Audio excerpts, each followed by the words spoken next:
అండమాన్ నికోబార్ దీవులను నైరుతి రుతుపవనాలు తాకాయి. బంగాళాఖాతంలో నైరుతి రుతుపవనాలు చురుగ్గా కదులుతున్నాయి.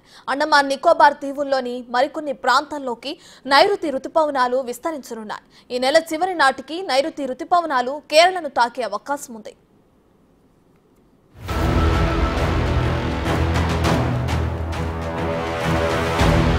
జూన్ 8 నుంచి 11 మధ్య తెలంగాణలోకి నైరుతి రుతుపవనాలు ప్రవేశించనున్నాయి.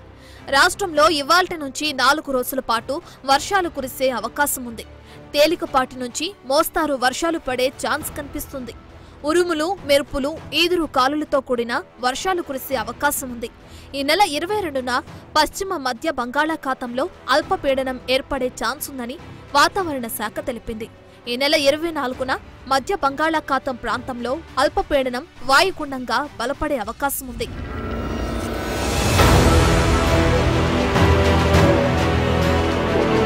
తెలంగాణలో భద్రాద్రి కొత్తగూడెం జిల్లా, ఖమ్మం, నల్గొండ, సూర్యాపేట, నాగర్ కర్నూల్, వనపర్తి, నారాయణపేట, జోగులాంబ, గద్వాల జిల్లాల్లో అక్కడక్కడ వర్షం కురిసే అవకాశం ఉంది.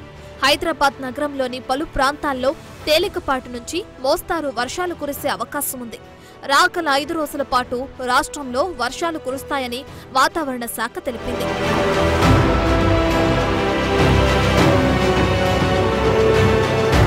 రాష్ట్రంలో ఉరుములు, మెరుపులతో పాటు గంటకు 30 నుంచి 40 కిలోమీటర్లతో ఈదురుగాలులు వీచే అవకాశం ఉంది.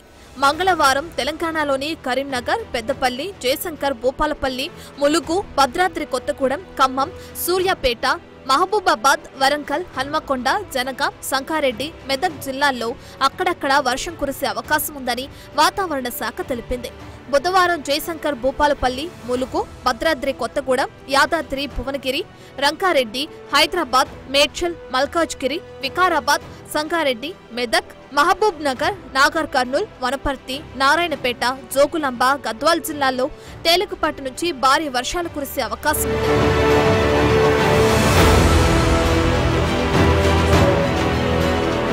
హైదరాబాద్లోని పలు ప్రాంతాల్లో రాగల 5 రోజులు మోస్తారు వర్షాలు కురిసే అవకాశం ఉందని వాతావరణ శాఖ తెలిపింది. ఉపరితల గాలులు ఆగ్నేయ దిశలో వీచే ఛాన్స్ ఉంది. గంటకు 4 నుంచి 8 కిలోమీటర్ల వేగంతో గాలులు వీచే అవకాశం ఉంది.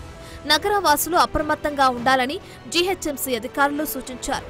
లోతట్టు ప్రాంతాలు జలమయమయ్యే అవకాశం ఉందని, ఎన్డీఆర్ఎఫ్ సిబ్బంది ప్రజలకు సహాయ సహకారాలు అందించాలని జీహెచ్ఎంసీ అధికారులు తెలిపారు.